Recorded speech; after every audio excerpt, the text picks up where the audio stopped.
great that you actually welcomed us, and we are a media team of the Graduate Student Fund at University of Massachusetts, and we would like to start this interview from asking you a basic question.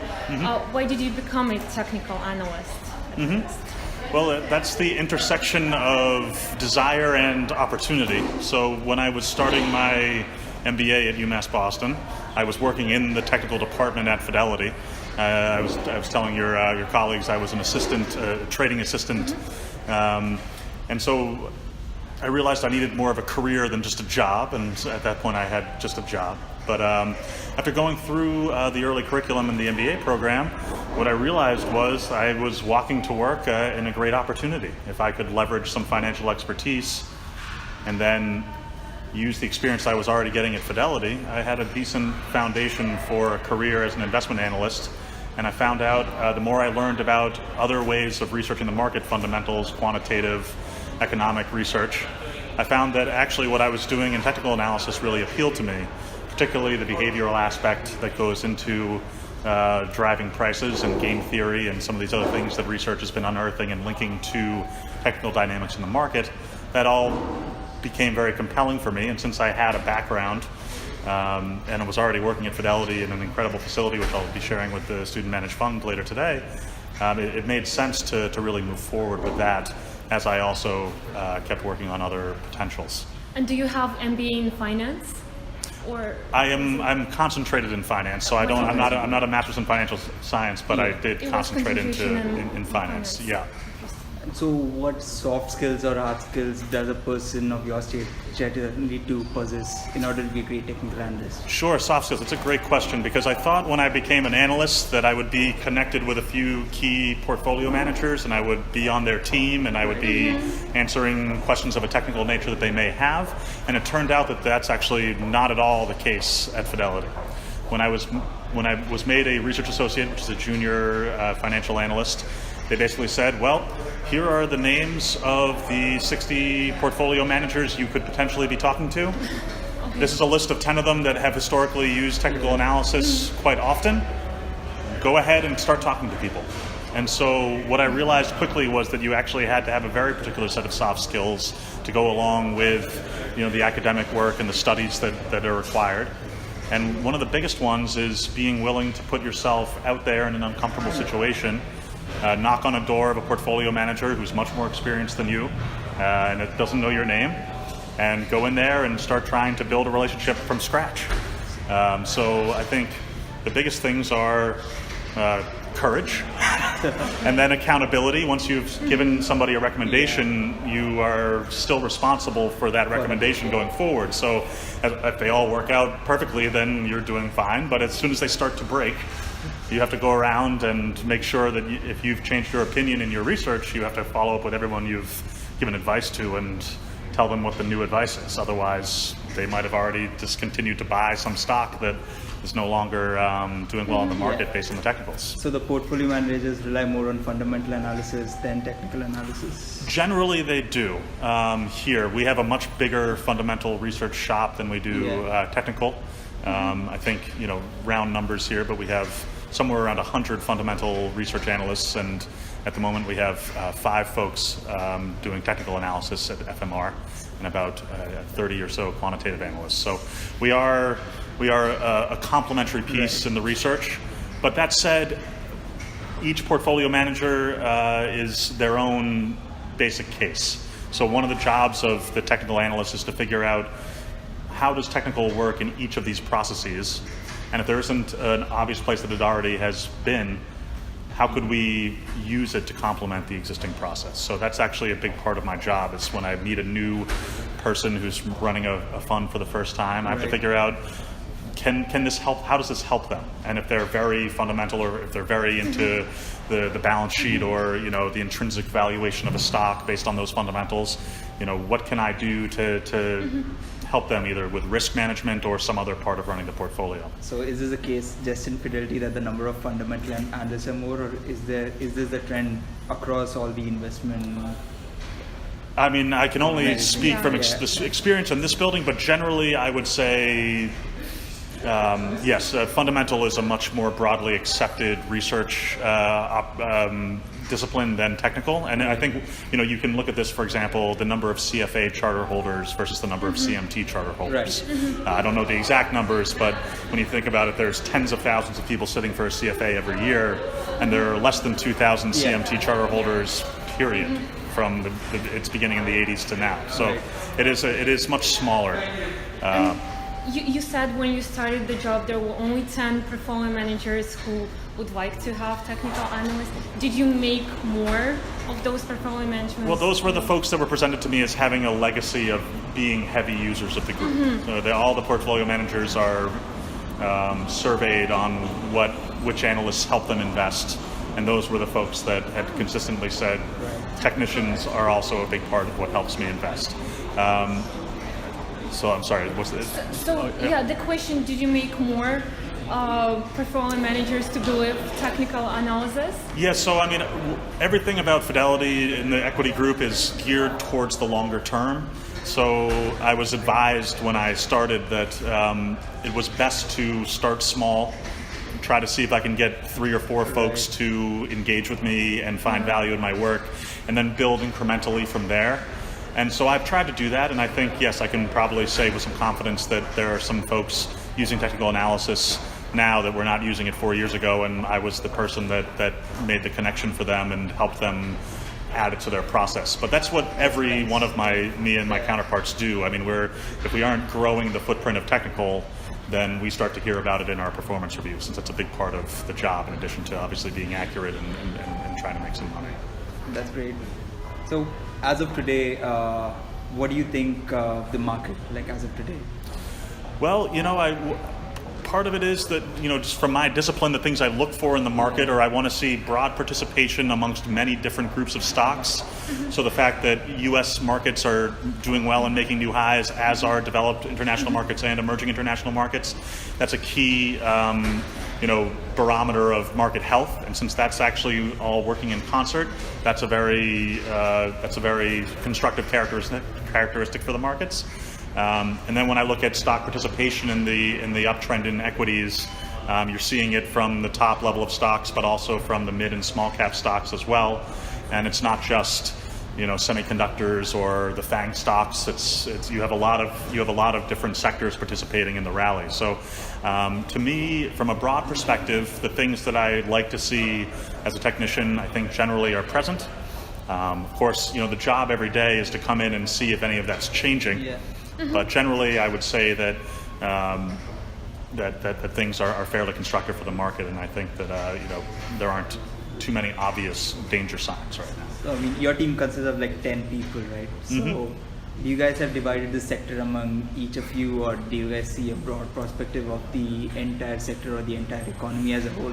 Well, so it's interesting. Since Fidelity is really, especially our equity group, is a bottoms-up stock-picking exercise, right? We're trying to assemble portfolios of individual stocks that are going to beat the market.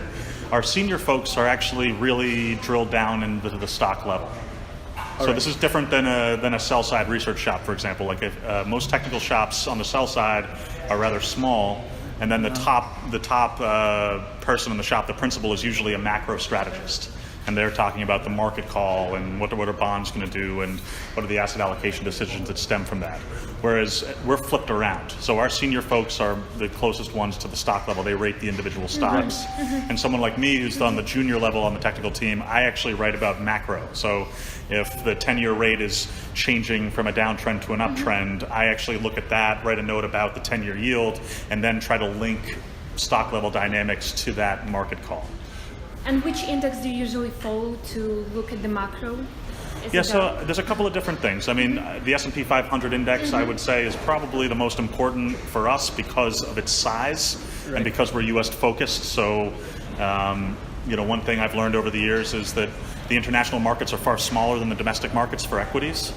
And Fidelity has ownership caps above and beyond just the size constraints of those markets. So generally, the S&P being home to about 14 trillion in market cap, that's pretty much the most important single equity index that we can look at.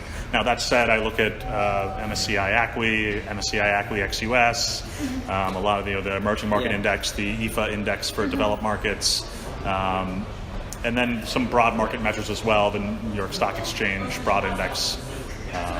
But depending on the country, we'll switch the benchmark. And same thing with the funds. Every time you're managing a fund, it's benchmarked to a given index. Yeah. So if I'm talking to a small cap manager, I'm not going to use how the stock is performing relative to the S&P 500. I'll use it relative to the Russell 2000 or the small cap 600 index, something of that nature. So like one of the technical analysis assumption is that history repeats itself. So what do you think, which phase or which cycle is it, and which then is going to be repeated right now? Which cycle is going to be repeated right now? So I think that is true in a very general sense. I think the specifics of each cycle, differ. So individual stock leadership is probably not going to repeat itself necessarily. But I think when you look at the long-term trends in the broad asset classes, and by that I mean stocks, bonds, commodities, and currencies, what I generally think is that the analogy that you can build most accurately is that we are somewhere similar to where we were in the early 1950s.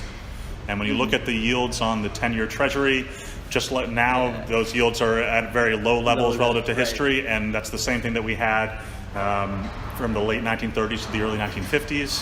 When you look at the short-term treasuries, they actually have been in an uptrend for the last 3 years. And that's actually something that we saw in the early 1950s as well, that the short rates picked up even as the long rates stayed flat, low. Yeah. Exactly. And so within that, then you look at the commodities. Commodities had their peak in 1951 and had a trough 2 years later, 1953. We're looking at, we had our peak in oil in 2008, we had our peak in equal weighted commodities in 2011, and we've had a trough in the oil price that's resolved in 2016. So that peak and trough is now behind us. And then the equities are undeniably in an uptrend. Whether you like the quality of it or the fundamentals of it or not is very open for debate, but it's very hard to debate that we've had a series of higher highs and higher lows in equity prices, and that's actually very similar to where we were in the early 1950s as well. So when you put that all together, that's actually where I think we are in the long cycles for these various asset classes. And if you look forward on the resolution from 1954, 1955, you see that the market trended higher for quite a while after that juncture. So that's my reference scenario. It's not necessarily what I think is definitely going to happen, but that's what I would expect will happen. And I do analysis on the market every day to see if we're staying in that kind of trend path or if we're breaking it. So that's sort of where my approach goes from the top down. That's interesting. And if we continue our talk about the trends, so like 4 days ago we celebrated the 30th anniversary of the big market crash, and as you can see in this graph, the market back then it was bullish and we saw an unstoppable growth, which is going right now as well. Do you see any similarities between what was in 1987 and right now? I mean, there are. You mentioned some of the similarities, that the price trend in both cases was up, that there was some optimism in both cases. Now, I've studied a little bit of the '87 market crash. I know there was some financial product engineering going on with the portfolio insurance and things of that nature, and some of the issues that tripped up the market had to do with folks thinking they had insurance in the market. So it was a bubble? Well, bubble's a very specific term. I don't know about, I wouldn't say that. A bubble to me is something that has a very long-term effect after the phenomenon. So for example, the technology sector in 2000, it took a full decade for technology shares to sustainably outperform the benchmark index after that happened. But you saw 1987 was interesting because it was obviously a record one-day drawdown. But at the same time, you were making new all-time highs in the market 18 months after it happened. Not to mention, if you drew a trend line underneath the Dow Jones, once it broke, it actually went back down to an uptrend resistance zone in 1987. So the market is not as far away from its uptrend channel right now as it was back then. That's for sure. And bubble talk. I think when you have 2000 in your rearview mirror, and then you have the 2007 financial crisis, people are very aggressively using the word bubble these days to describe any inflation in price. And I would just gently push back on that characterization because to me, it's a bigger phenomenon than what than what a bubble actually is. I don't think anyone's broadly and deeply potentially misallocating purely on enthusiasm right now. Right. At least not in a huge way. But we'll see. So the Dow just at 23,000, it's at 23,300 right now. So based on a technical analysis, what do you think is the next milestone? Will it achieve 25,000 or it will drop down? What do you think? That's a good question. I don't know about just giving it a specific price target. I do know that we did some analysis on the 40s through the 60s, and what we found was that when you have a period like 2015-16, when the market goes sideways for over 18 months with a drawdown greater than 10%, the minimum knock along after the resolution of that base in the market price was plus 17%. And that's just if you go back in history and look at the follow through of those patterns. So I know that we are now just a bit more than 17% above the 2015 high. So to me, it's met my minimum expectation for a follow-along rule. But we also had follow-throughs back then that were 84% above the previous high. So there's no classical measurement that's like pointing to some number significantly higher than this right now. But when you look at the historical analogies, you can see based on the long-term trending nature of these assets that we could potentially move higher. And when I talk to my portfolio managers, my main thing is to tell them that they shouldn't be afraid of strength in the market right now. So based on your analysis, you can't find any support or resistance that might actually accentuate. Well, there's no resistance, right? Because we're at all-time highs. Yeah. So to resistance, that comes from somewhere else. I mean, support levels, sure. I mean, I think that the 2015 high is now a long-term support level, and there's a few shorter and intermediate terms that don't have a ton of basis since we haven't consolidated too much. So you don't see a market crash in the near future? I don't see the table set in the way it has been set prior for other markets. Like, for example, leadership would have to narrow. So what we'd have to see is, like, if you look at the advanced decline line for the New York Stock Exchange, the number of stocks going higher versus lower, that line is moving higher, which means more stocks are gaining than declining, which means there's broad participation. And that's the main technical barometer for market health. If you see narrowing leadership and it's moving up the cap tier and only 15 or 20 mega cap stocks are making new highs and everything else is deteriorating, that's your technical indicator that the rally is in a lot of trouble. Now, the market could sell off 20% tomorrow if everyone decides that it will, but I don't see anything in the setups that make me think I have to go around and tell people that that's a likely thing to happen. So when I say, it won't go down or it shouldn't go down, that's the kind of observation that we would base that kind of call on. But I don't see imminent danger for this rally. I don't think that's there for technical. And when you make your technical analysis, which technical principles do you use? Do you use Elliott wave theory or momentum indicators? I use a lot of those different things. Not quite as much Elliott wave. Elliott wave has a lot of rules, and I haven't really found two people that do Elliott wave the same way. So to me, I'm not deeply nuanced in every single part of the theory. That's one I generally don't use as much, but I use momentum. I use breadth indicators, as I've mentioned. I use relationships of asset classes, and so those trends are probably primary to my process. What is the trend? Is the trend in stocks up or down? Is the trend in fixed income, like bond yields, up or down? Is the trend in commodities prices up or down? And then I look back over history and I say, well, last time commodity prices trended higher for X number of years, which sectors, which industries, which sub-industries performed the best coincident with that trend? And that's where I start looking for potential leadership dynamics in the market. So that's very crucial to compare it with the history, like you always refer to. Right, I want to see in past environments, if you've had rising rates and rising commodity prices, for example, what groups of stocks have historically done well? But the key part, though, is that's the top down, that gets you in the ballpark of where you want to be, and then you have to do the bottoms up work on the actual stocks. Are they charts that have characteristics that I like? And if they do, and historically that's a sector that does well with macro dynamic A in force, then that's going to be how I start to generate a buy list. If the stocks aren't there, then it's different this time, or potentially different this time, and maybe I'm going somewhere else with it. Historically, you'll go back 30 years, 10 years. How far will you go back? Or it depends from scenario to scenario. Right. So just building my snapshot. I basically start out with a 1-year daily chart, a 5-year weekly chart, and a 10-year monthly or quarterly chart. Okay. So I want to know what's happening. The daily chart gets a lot because that's the most recent price, that's the newest information, right? But then it's wiggling so much that you want to smooth it out with the weekly, and then the quarterly is to see if there's some patterns quarterly that really cut out noise. And so if all three of them look good to me, that's a wonderful thing. I would say generally for all of these things, the big key for anyone is, who am I as an investor? I'm a long-term buy and hold investor at institutional scale, right? So the minimum I need to, if I'm going to recommend a stock to a portfolio manager, I need to feel like this thing is going to be a good thing to be in for probably around a year. And that's going to help me. That's going to help my portfolio manager buy it in an opportunistic way.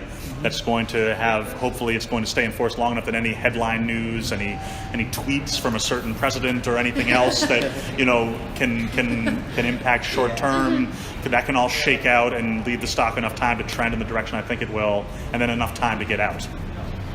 So that sounds like you also use fundamental analysis techniques, like reading tweets. No, it's more just to know the nature of the market. I mean, the tweets, it's undeniable that when someone says we're going to start launching missiles in North Korea, the market will freak out in the short term and react. So that's what I mean. I mean, it's just mainly to say that I'm not going to recommend something that if I think that there's a little price gap and there's a 5% you could make over the next 3 days, that's impractical for who I am as an investor and the investors I'm trying to help out. So that also gets back to your question about what tools do you use. So if you're a short-term hedge fund person and you have a holding period of 5 to 10 days, then you'll use something like a daily RSI, and when that's at the low end, you'll buy, and when it's at the top end, then you'll sell out, right? But for me, I can't do that. So for example, one of the things I have to do is figure out the weekly RSI. When the weekly RSI is overbought, for example, that might actually put that stock on my radar as something to potentially consider. Because what it means then is that buyers actually have become very interested in this thing enough to make it overbought on a weekly basis. And then once that overbought condition works itself off, that might actually be a pullback in what could potentially be a strong trend in an upwards direction. So it's really I use the indicators differently than the textbooks would even tell you, because most of the textbooks are talking about folks with a much shorter time horizon. And what is your usual time horizon? A week? It's actually greater than a year. Greater than a year. Yeah, exactly. Okay. Ideally, I mean, if it breaks before then, I have to go to the portfolio manager and tell them I've made a mistake on the stock. But generally, I want to source very long-term ideas that can work, and these guys want to be able to ride it through some turbulence to eventually realize alpha in the name. So have there been any instances where you have to use fundamental analysis with their technicals so that...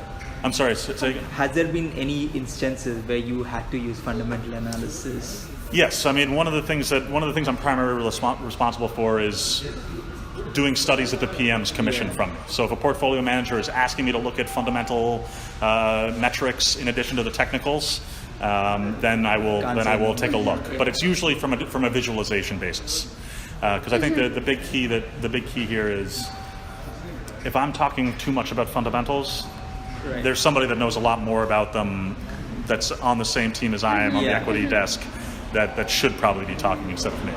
So we are very specialized here. If a PM asks me to look at the dollar and its 10-year moving average versus the purchasing power parity metric of the dollar and see how they relate, then that's where I have a fundamental and a technical metric. But it's not my normal day job.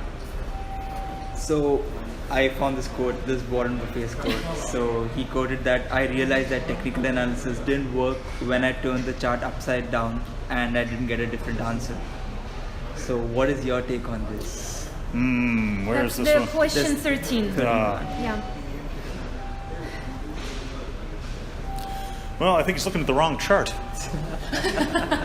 I mean, to me, this is the thing. The thing that I would respond to this is that this is exhibit A, B, C, D through Z of people giving an unfair hurdle for technical analysis. Now, when I look at ratings in any schema, you have your buys, your sells, and your neutrals, right? Now, Warren Buffett is basically telling you here that the technician, instead of having buys, sells, and neutrals, should have a buy or a sell on every single chart, and it should work. And since this particular one doesn't, the whole thing doesn't work. That's like saying if one of my colleagues on the fundamental side got an earnings number wrong, that we should throw out fundamental analysis because it doesn't work. Right? Just like saying anything Warren Buffett bought that didn't make him money, he should actually retire instead of like continuing to make good bets. So the fact of the matter is, not every company charts really well, and I don't think you can get ironclad technical conviction on every stock, even if the portfolio manager would like you to have it. So when they ask me for my recommendations, I give them a list of stocks that I think I'm very bullish or bearish on, and have high conviction. When they just give me a random stock that I don't know so well and ask me to tell them if it's going up or going down tomorrow, I have much less information. I mean, I'm going to use my discipline to give them the best answer I can, and I'm hoping it's right. But it's different than just picking a stock out of a hat. And I think that's the same thing when you do the fundamental analysis too. I mean, some companies, there's either a clear dislocation between the market price and the fundamentals, or there's some other dynamic coming along that gives the investor a very bullish or bearish feel. But sometimes it's very hard. You see it all the time. Every company that pops up 10% after their earnings call, right? Somebody didn't see that coming. So. And do you worry when public is questioning the technical analyst's usefulness? Well, it's happened throughout history. I mean, we've lost the marketing battle right from the get-go. As soon as the efficient market hypothesis came out and then gained wide acceptance, it became very hard for the technician to have a fair say, mainly because everybody that comes through has already been versed in this efficient market hypothesis, and then they've been told all through at very prestigious business schools that this is how you invest and this is what works. But what I would say is that when our analysts who have come from these great schools eventually start running their own money, whether it's in one of our select funds or one of the diversified funds they get put on, that's when we have an opportunity, because invariably something doesn't work out the way the fundamentals would have you expect it to work out.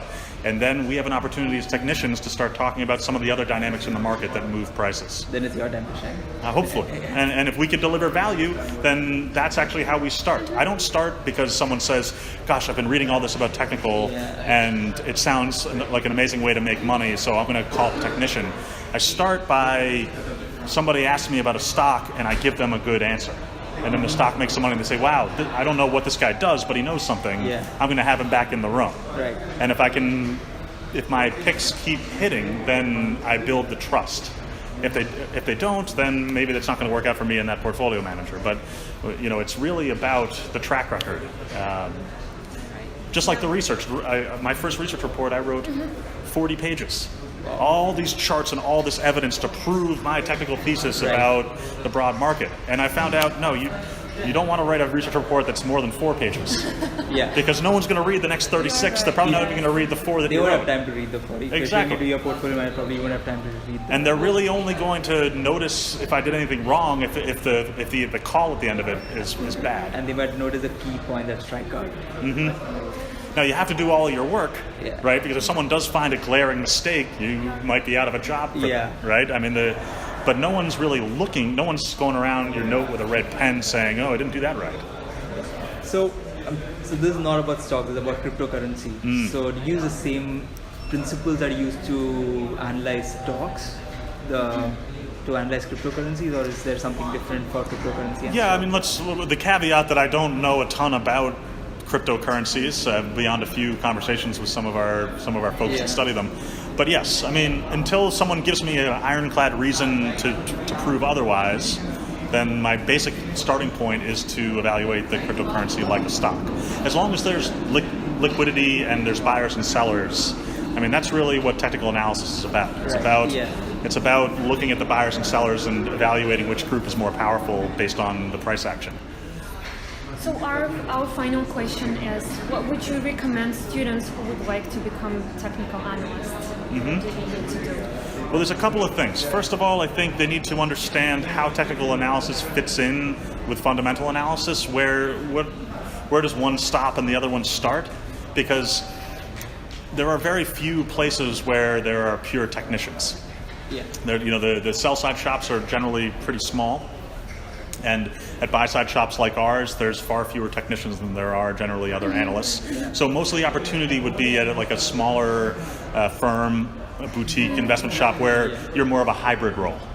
And you're going to be interacting, and they don't have enough resources to have a dedicated technician, but you might differentiate yourself from another analyst because you have some technical skills. Right. So I think that's one of the keys, is knowing what it is and really, figuring out how people use it, especially when they're largely fundamentally or quantitatively focused. I think the second part about it is being able to make a case for it in its own terms as well. So one of the things that I've been doing is I've been doing a lot of work studying behavioral finance, because it provides some explanation for the anomalies that technicians rely on to take signal. So whether it's herding or confirmation bias or myopic loss aversion or all these fancy academic terms that people talk about, I think that's very related, because the key with technicians is, it's about what happens to information when you take it from past up to present, and then you're trying to perceive the future trend. And that's really where humans have some deficiencies in our neuroanatomy. We're not very good. We do naive extrapolation. Right. And so that's why, when you can explain it to shareholders. This is why the market seems crazy to you, but this is actually a perfectly normal part of price discovery.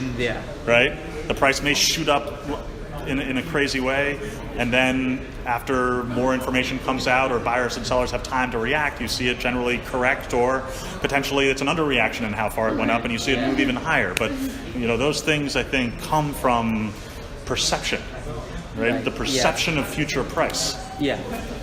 Could you recommend a good book about behavior finance? Sure.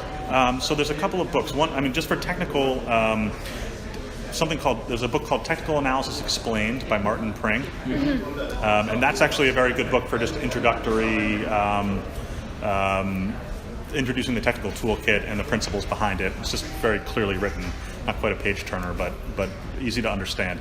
And then the behavioral book, the one I like the best is Thinking Fast and Slow by Daniel Kahneman and Magnus Tversky. So that one's great because it's a very easy read, but it just goes through all the things that trip up humans behaviorally.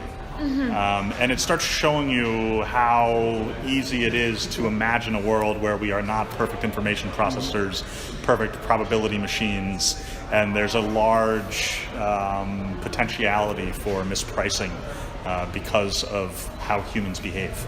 And I think if you read that book with an eye towards how the market is priced, it actually can give you a lot of avenues to understand where mistakes can be made and where opportunities might lie. And what about courses like CMT? Pardon me? CMT, courses like CMT, how well would you recommend that? Yeah, I think that's important, especially because a lot of the folks that are hiring technicians, if they're technicians themselves, they probably have the credential. Right. I think the curriculum is a very good way to learn it, and it's not too expensive, it's not too onerous. I saw the curriculum, my cousin is doing it, and I'm trying to do it. So how good is that? I think it's a great starting point. Right. But I think the one thing I would say to anyone is you can't think you've ever done enough, right? It's about finding out about the company and its culture. As you asked me about the soft skills, it's about honing your soft skills. It's about understanding what your soft skills are. Because one of the things that everybody asks in an interview, right, is what do you personally bring to the table? Not what do you think I'm looking for, but what do you personally bring to the table? And I've asked this question in interviews before. And the thing is, a lot of folks aren't ready to make a pitch for themselves. Right. They don't want to say, I'm good at these 3 things, because they think they're being egotistical. It's like selling yourself. Exactly. Yeah. And you don't want,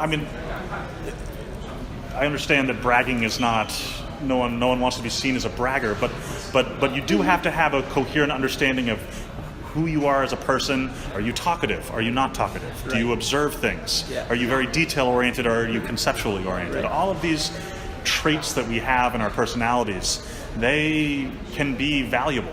Right. And people need to know how they can be valuable, because if you start understanding who you are as a person and then how it can help you add value into a group dynamic, that's a way to show your interlocutor that you've thought about this, that you know who you are in a team setting, you know who you are individually, and you can leverage those strengths and weaknesses and maximize your contribution. Right. That's a great That's a point. good I think our students will appreciate that Yeah. hearing from you. Yeah. But thank you so much for talking. You're very with welcome. us. It's a pleasure. Great talking to you. Patrick. All right. Thanks a lot. You bet. My pleasure.